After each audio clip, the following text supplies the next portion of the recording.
What is STEM? It's the acronym for Science, Technology, Engineering, and Mathematics, the disciplines that are vital for a thriving economy and a safe and healthy society. In kindergarten through 12th grade in the United States, most STEM teaching and learning focuses on science or mathematics. Comparatively little attention has been paid to the T, the products and systems that meet human needs, and E, the creative process used to design these things. And, for the most part, the four subjects have been taught in isolation. But new reform efforts, like the Next Generation Science Standards, are placing more emphasis on the connections between and among the STEM disciplines. To understand how this trend might affect teaching and learning in the future, we need to take a closer look at integrated STEM education, not just the individual subjects that make up the acronym. After all, in the real world, science relies on technology, mathematics, and engineering. And engineering depends on findings from science, the application of mathematics, and the use of technological tools. Imagine if K-12 students were taught in ways that highlighted these connections. Would they learn more and more deeply? Might they see STEM disciplines as more relevant to their lives? Could it lead more of them to pursue STEM courses and careers?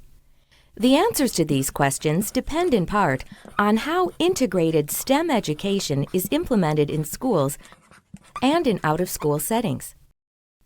Research suggests that implementation has to balance learning in the individual STEM subjects with more connected ways of learning.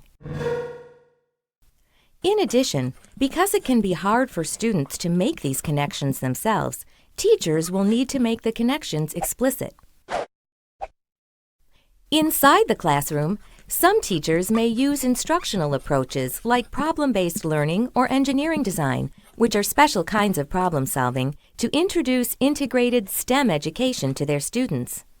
Outside the classroom, students are being exposed to STEM connections in museums and science centers through after-school experiences like some TV shows and STEM-focused robotics competitions, and in internships.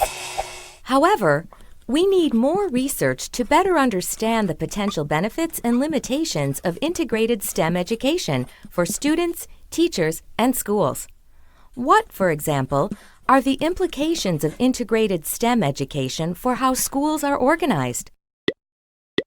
How can teachers be better prepared to teach in integrated ways? And how can we test kids to determine what they are really learning and able to apply as a result of integrated STEM experiences? The list of questions is long, but getting answers is important for students, teachers, and the nation. For more information about integrated STEM education, check out the STEM Integration in K-12 Education report.